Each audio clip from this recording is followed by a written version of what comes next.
Electrocast. Hi, and welcome to Deep Leadership. I'm your host, John Rennie. Well, I hope all is well with you today. It is Saturday morning, and I'm drinking a hot cup of Bottom Gun coffee from my friends at bottomguncoffee.com. I have another great show lined up for you, but before we get started, I just wanted to mention my latest leadership book. It's called You Have the Watch, and it's available on my website and on Amazon. In fact, it's already a #1 new release and a bestseller on Amazon.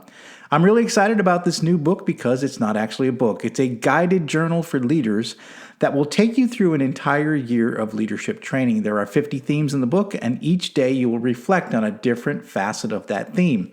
This journal is designed to be on your desk at work for you to read and reflect on for about 15 minutes each morning. Leadership skills are just like any other skills. You need to practice them to get better at them, and this journal helps you practice those skills. So if you're interested in this guided journal, go to youhavethewatch.com or Amazon to pick up your copy today. Now, if you're looking for other ways to support what I do in this show, purchase any one of my books at johnsrennie.com. Podcast listeners can use the discount code DEEP at checkout to get additional savings.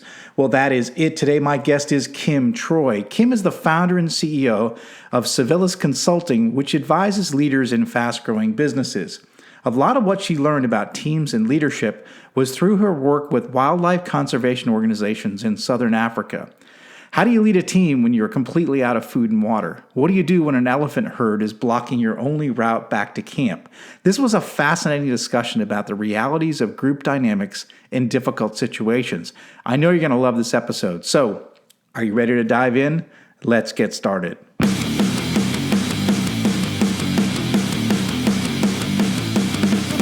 Welcome to Deep Leadership. Leadership is a people business. That's the philosophy of your podcast host, John Rennie. As a former Cold War submarine officer who spent 20 plus years leading businesses in corporate America before starting his own manufacturing business, he knows that leadership matters. Are you ready for some real-world actionable advice from John as well as his expert guests? I'm ready. The show starts right now. Welcome to the Deep Leadership Podcast. Today I'm joined by Kim Troy. Kim is the founder and CEO of Civilis Consulting, a business advisory firm providing strategic sales, marketing, operations, and HR guidance to fast growth businesses. Prior to Civilis, Kim founded Kimberly Troy Consulting, where she worked with field-based wildlife conservation organizations, primarily in Southern Africa, to improve the utilization of financial and human resources. I am excited to have her on the show to talk about organizational culture and the leadership lessons she learned in the African bush. So, Kim, welcome to the show. I'm excited to be here.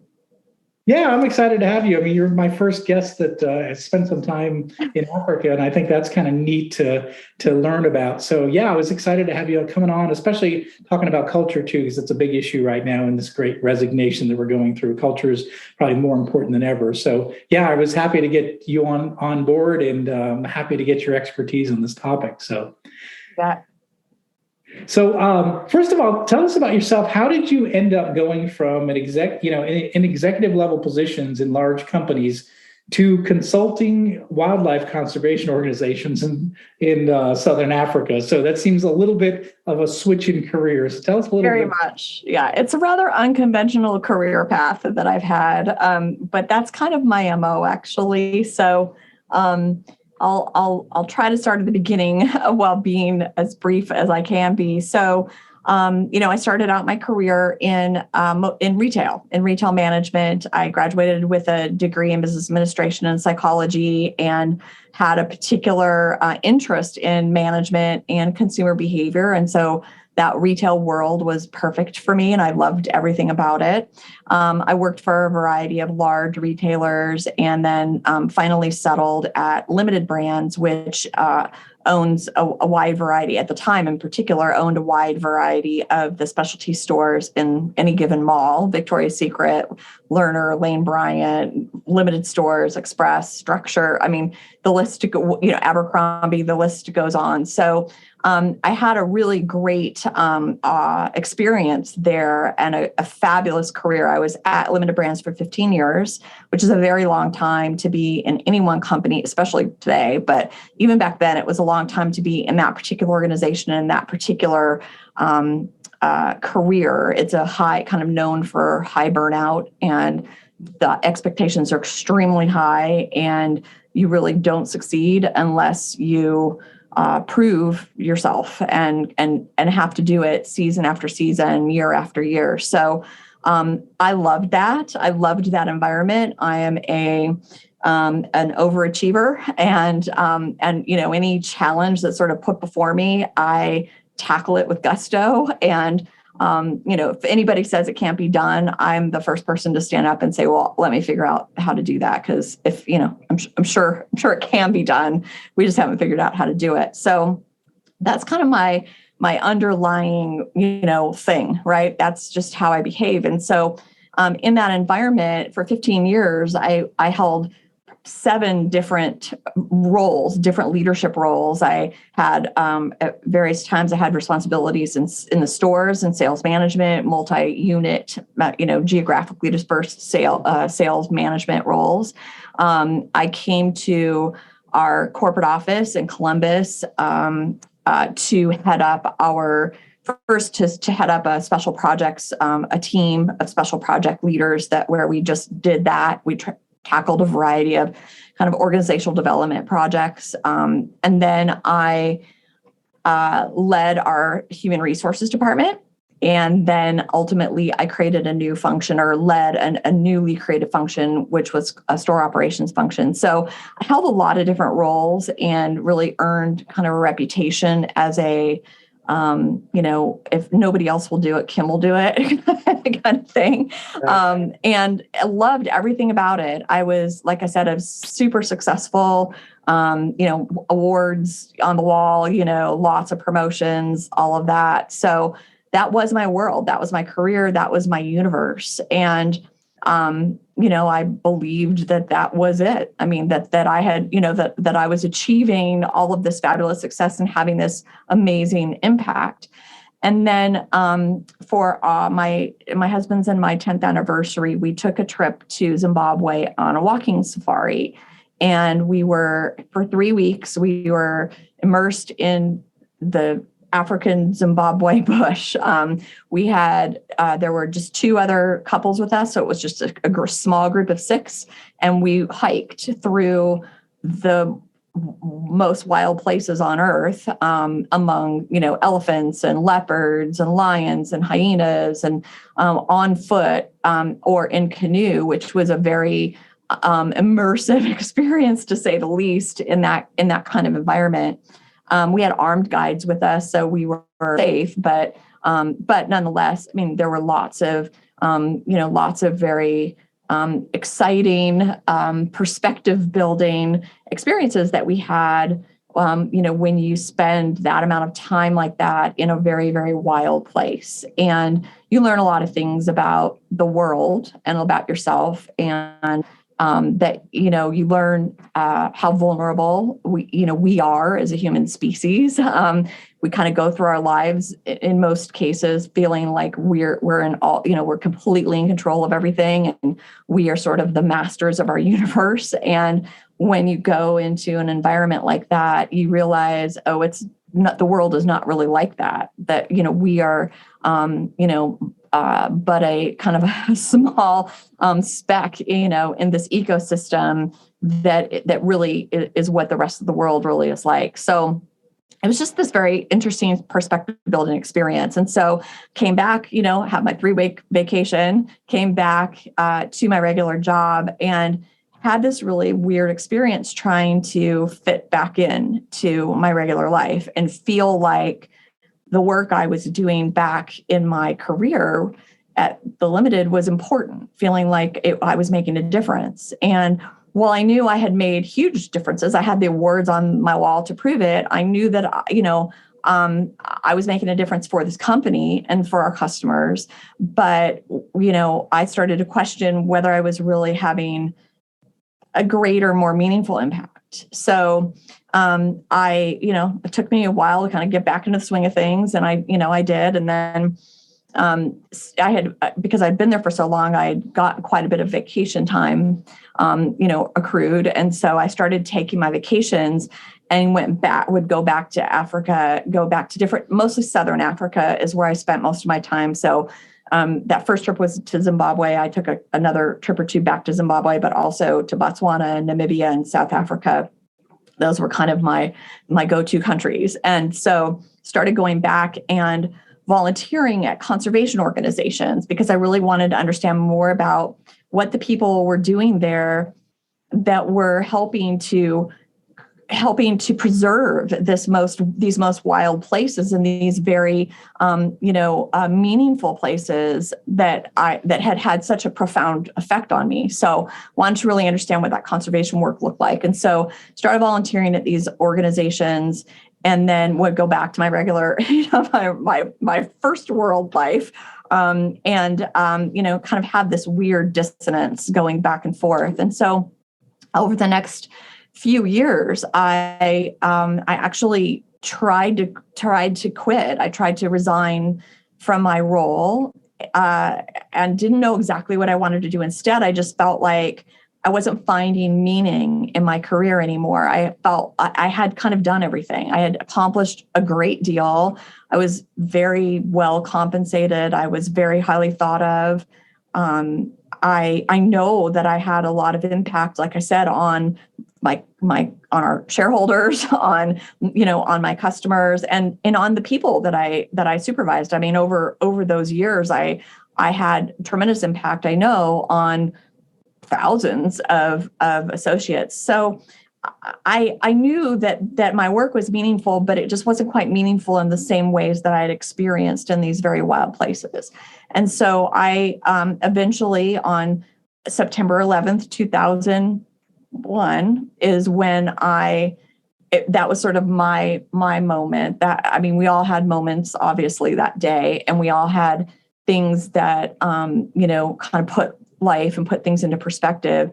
And for me, that was the day where I thought, this is a sign, for me anyway. It's a sign that I'm maybe meant to do something different. And so that's when I didn't leave then. I stayed through the rest of the quarter, through the rest of the year, to finish out some of my goals that I had set and, make sure that I achieved everything before I left. But then I left, and then I said, okay, now what?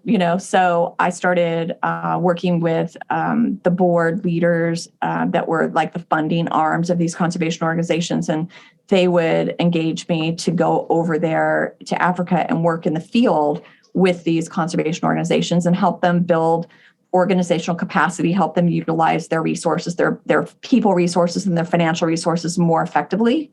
It was all the things that I had learned how to do in this very large corporation selling jeans and sweaters. And now I was just able to take those skills and transfer them into a different setting, but still help these organizations, have a greater impact. So that's how I made that switch. Wow, that's crazy. I did 22 years in corporate, and I think you're right. I think the flame goes out at some point where you're just like, I've been there, done that. I've achieved great things, but I want to make a bigger dent in the universe, right? So I've been helping someone else make a dent. I want to do my own dent, and it sounds like that went through your mind as well on 9/11. So yeah, that's wild. And so you go from Ohio to Africa into the bush, someplace you're probably not naturally, it's not natural for you to be there, but it drew you there. It sounds like it kept drawing you there. And, one of the things that, during the introduction, we talked about some of the lessons you learned dealing with the people of Africa and the people in these conservation organizations. What are some of those that are maybe unique, that were different from your corporate life that you saw on the ground in these really unique, wild environments? What were some of those leadership lessons that you learned? Oh my gosh, there's so many, but a few that come to mind. first of all, we were working in very rough conditions. We were really, I mean, these conservation organizations are where these wild animals are, the animals that you're conserving. It could, it was a vulture, a species of vulture, or it was a cheetahs or lions, rhinos. So these conservation organizations are there in the field. They're researchers, they're educators. A lot of them are working with the local communities on issues of coexistence to help people to understand the value of these wild, these wild creatures and these wild ecosystems. And so there was a lot of work, but it was all in this very remote and very rough location. So we were living, in some cases, we were living in barrack-like, buildings, or we were in something they call rondevals, which are kind of mud hut type of things. They have roofs and things like that, but, we were living out in very remote places. There were times when we would run out of water. There were times when we would have, spitting cobras, blocking our paths, and trying to get from one place to the next. There were lots of situations where there were, animals that were injured in some way. We had lots of situations where we had to humanely dispatch animals. I'm probably the only. I might be the only organizational development consultant that has done a necropsy on a cheetah. So there were lots of really wild experiences that you have in that kind of environment. And in many cases, not only are you trying to survive, you're trying, I would go days without a shower. There were sometimes when we had no water and we had to figure out what we're going to do about that, or food, right? Like our food supplies, would run out or get pretty sparse before the next truck was going to town to get a new supply of food. So we had to get really creative about how we were going to work together. And we had work to do. We were all living together and, in these really rough conditions. And these were people from all over the world. People from very disparate backgrounds, different countries, spoke different languages. These were volunteers and staff members that came from all over the world to work in this environment, to bring their own skills into the environment, all for a common goal.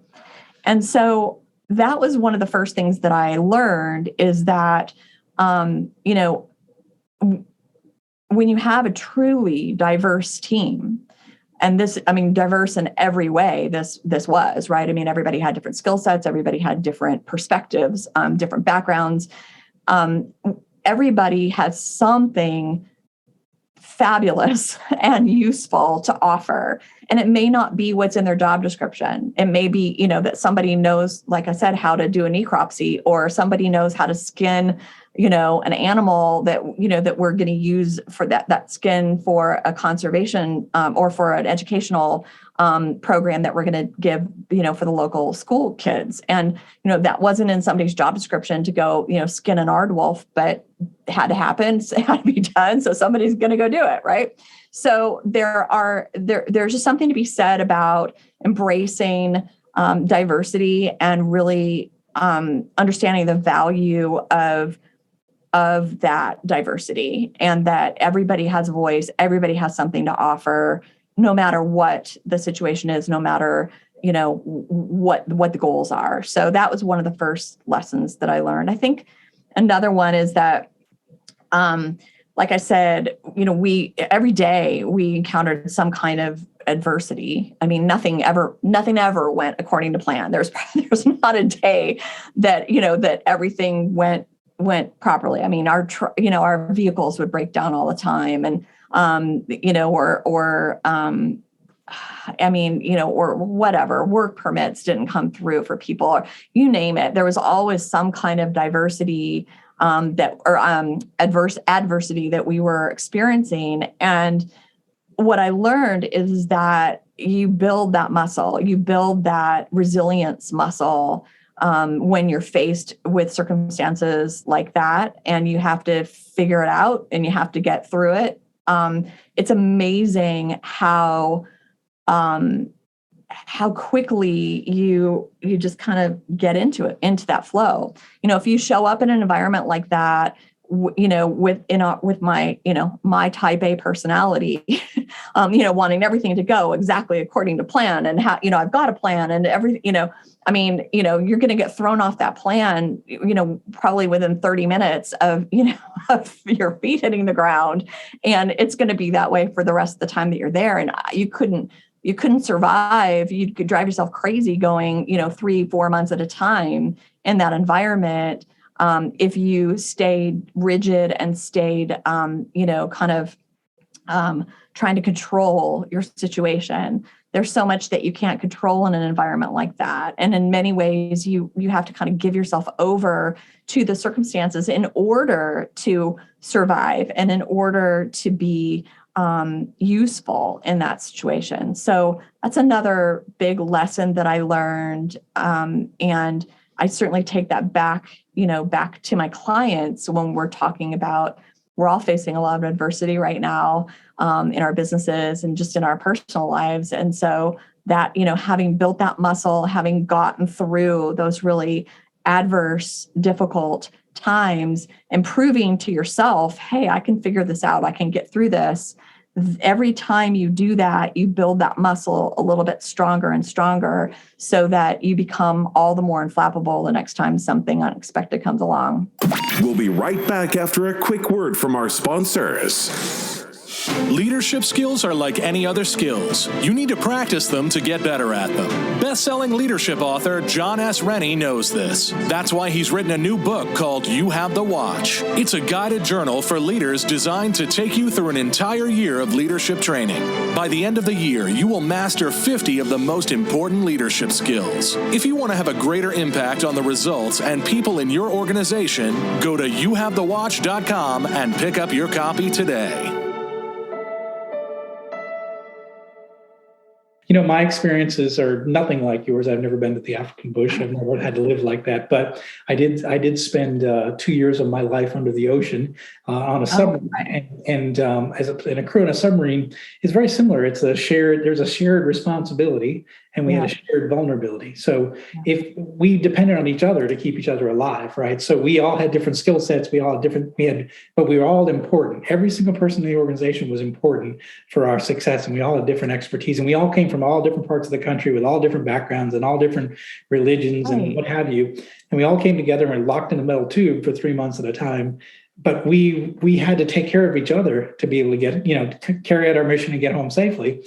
And it's very much the similar experience you felt, which is this idea of, a shared responsibility. Everybody was responsible. Everybody was important. Everybody added value, and then you're all equally vulnerable. So you're all in it together. And and what I love about what you said, which was you face these tough situations and you build resilience, you build strength what I learned, and I've even written about in my books, is that the tougher the times, the more resilient we became for the next time. And so we just get tougher and tougher. And so the tough times were good. It actually made us more cohesive as a group. And it sounds like it did with you as well. You when you face those tough times together with a team, then you build, a tighter bond with your teammates. And it's hard to explain to people who have never been in a situation like that. But it sounds like you were definitely in a situation like that and got to experience that.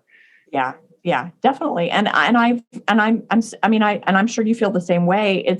It's one of the most life-changing, perspective-building, valuable, life lessons I could have had the opportunity to experience. And how lucky are we, to be able to do those things. So yeah, hugely valuable. Yeah, absolutely. I can see I can see that. And I am sure, and that's what I was going to ask you. How is that affected? Like, with Civilis, your consulting business now, what are the kind of problems that your customers are dealing with today? And then how's your unique experiences? How do you bring that to helping them work through the challenges that they are facing? What are some of the unique challenges they're facing? Maybe post-pandemic, Great Resignation. What are some of the things they're facing, and how has your experience help help guide them better than maybe before you had that experience? Sure. Yeah. I mean, well, like I said, I think, many businesses, many business owners, and then even just, employees right now, we're all going through this shared experience together. We're having this, this pandemic that has disrupted our lives in so many ways. We've lost loved ones and friends, and we've our way of life. We've lost our way of life. In many ways, we've sort of lost our naivete about our own physical, strength. We're very vulnerable, obviously, to this virus, and I think that's taken people a while to really understand. So we're facing together as a world. We're facing, unprecedented, at least in our lifetimes. We're really facing this new foe that we've never had to navigate before. So we've had these losses. We've had our eyes open in many ways, and I think we're all adjusting. Certainly, businesses are adjusting, individuals are adjusting, and figuring out how to navigate in this new world with this foe present. So what that means is that we, as a business, if you're a business owner or a business leader, you are, you're faced with unprecedented situations. You're faced, with whatever CDC guidelines and OSHA requirements, and competing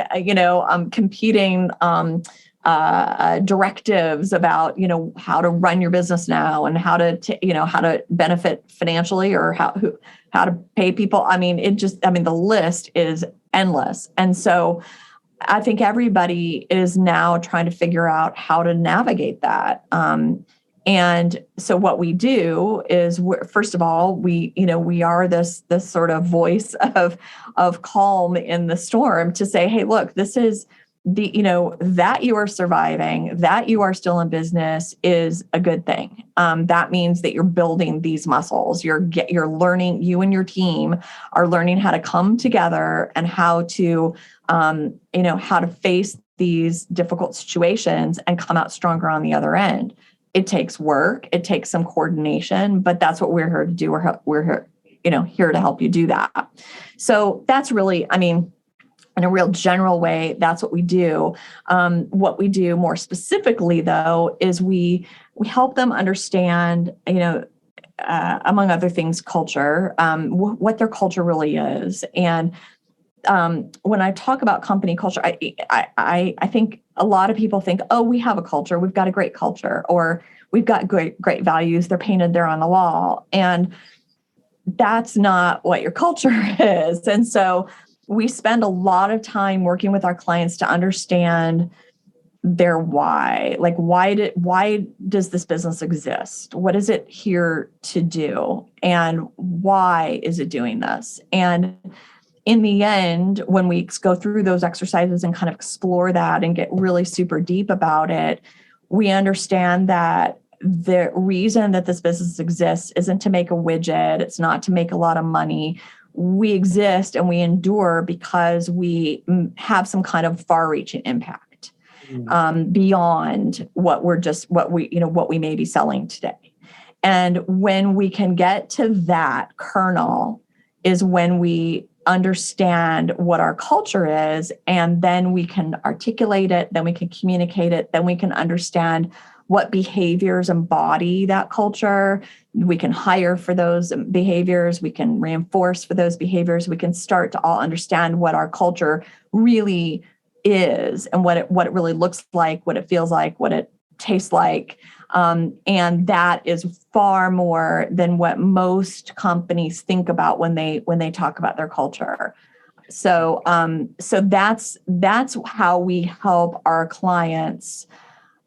We start there. We start to understand you all have a culture, a business. I mean, the business was built by somebody. It was envisioned by a person or a team of people, and it was started for a reason.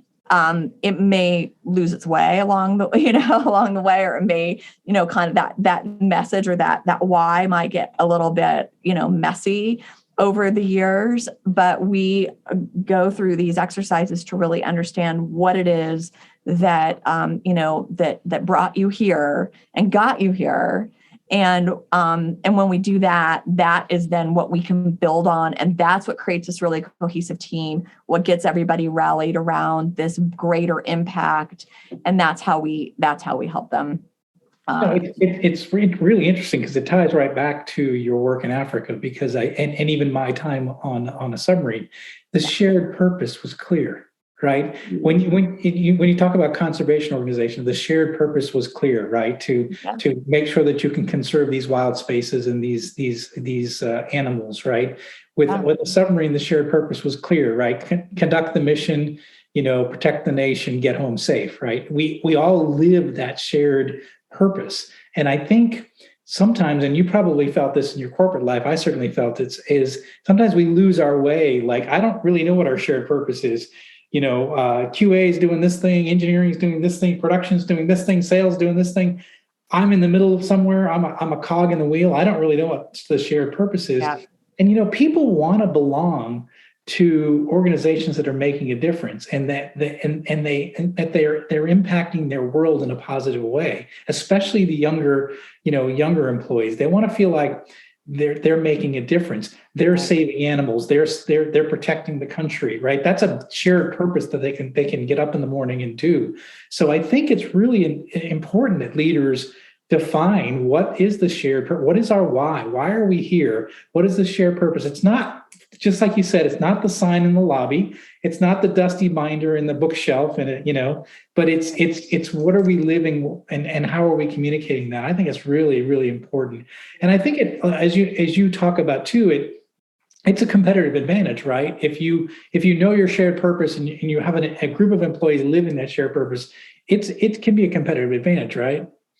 Because especially too in a marketplace where there's a lot of, where you've got a lot of competition. I mean, if you're a manufacturer, if you're I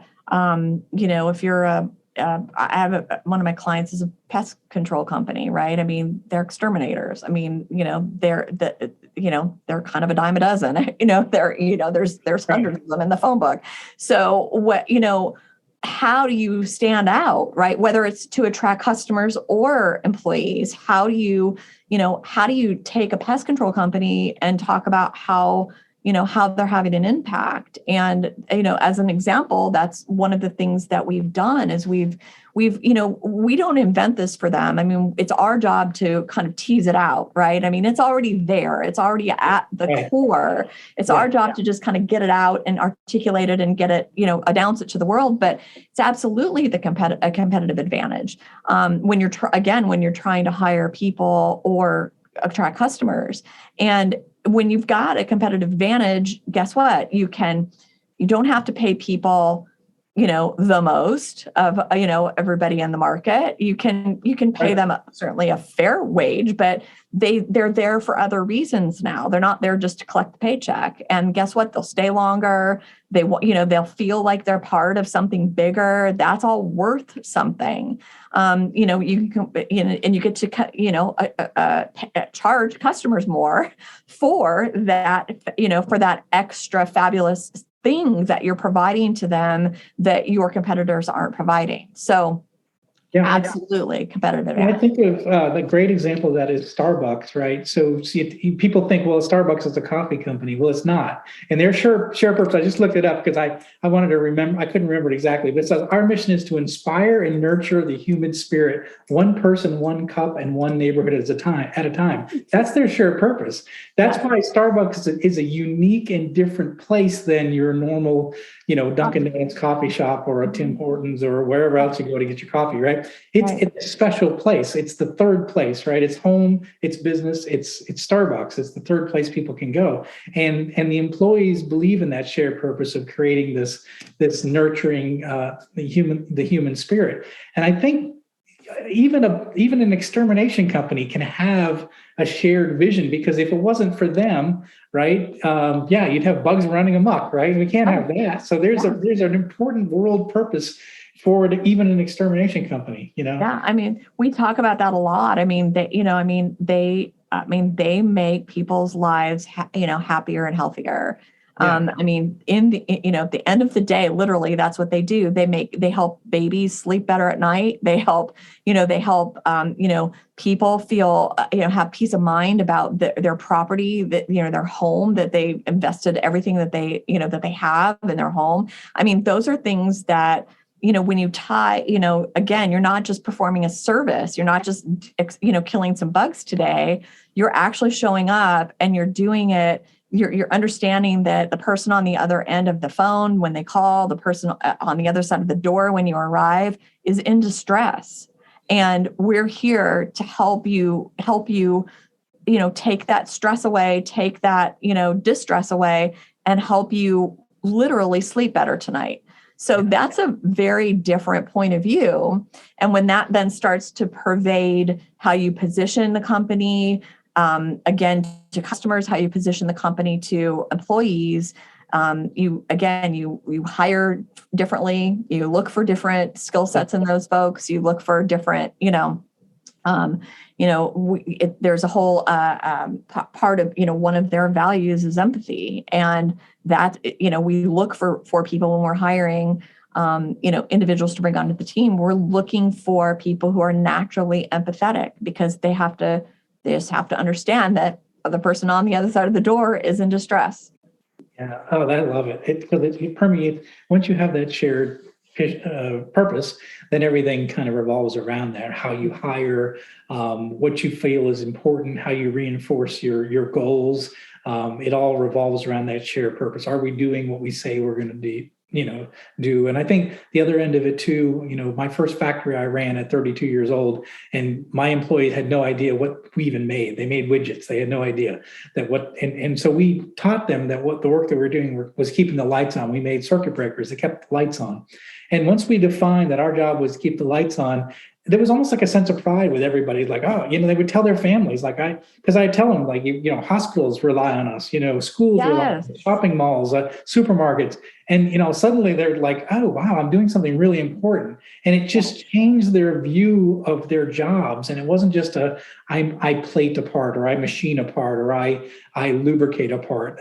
I'm making a product that keeps the lights on. And it just a shift. It was a shift when that happened, and I could see it. So once you build that shared purpose, everything revolves around it. So yeah, that's fantastic. Yeah, that's so true. It's great that we've had similar experiences like that and seen that. Yeah, absolutely. Well, listen, our time is up, and I want to give you a chance to talk a little bit. So how can people find out about your company and you more if they have more questions or want to dive a little deeper on this topic? Yeah, definitely. So our website is civilisconsulting.com. It's CIVILIS consulting.com.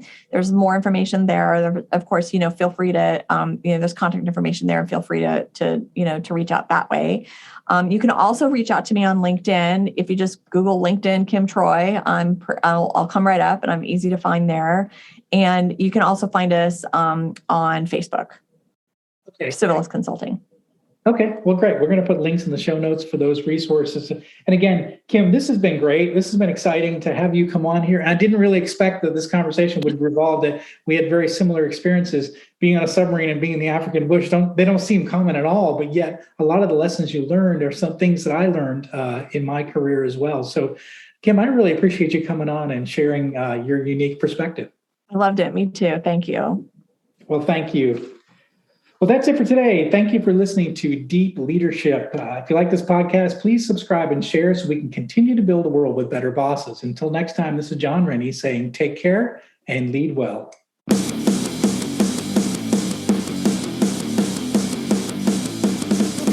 Thank you for listening to Deep Leadership. Thank you. Thank you. Thank you, thank you, thank you for all you do. We hope you enjoyed today's episode. For more information and updates, please visit our website at www.deepleadershippodcast.com or johnsrennie.com. Until next time, take care.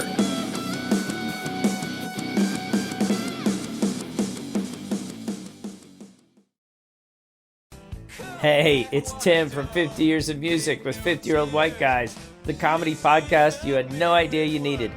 Join Ben, Jeff, and me as we continue our musical road trip back through the years and around the globe.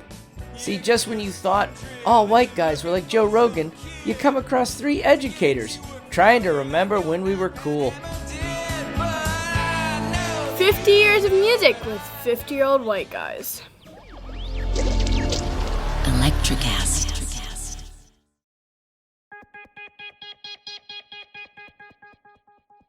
Step inside the marketing mirror to uncover marketing secrets, discover gems, tactics, lessons, and campaigns you can use, next gen or fundamentals.